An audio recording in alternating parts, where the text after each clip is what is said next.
وهبتنا الطبيعة أذنين ولسانا واحدا لنسمع أكثر مما نتكلم. إن كان للمرء عزم في إرادته فلا الطبيعة تثنيه ولا القدر.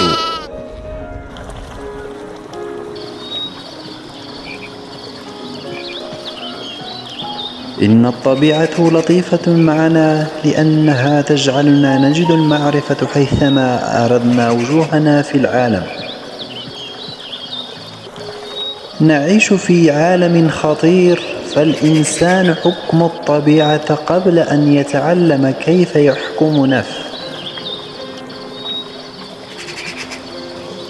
يهوى الثناء مبرز ومقصر، حب الثناء طبيعة الإنسان.